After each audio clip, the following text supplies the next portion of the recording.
All right, so this is my current carry pistol that actually I just got. It's brand new out of the box, or close to out of the box. This is a Glock 19 Gen 5 COA. The COA refers to the Aimpoint COA and the special cut that Glock did to offer this as a complete package.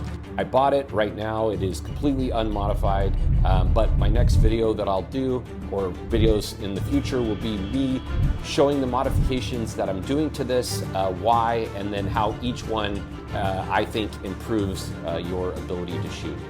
Thanks.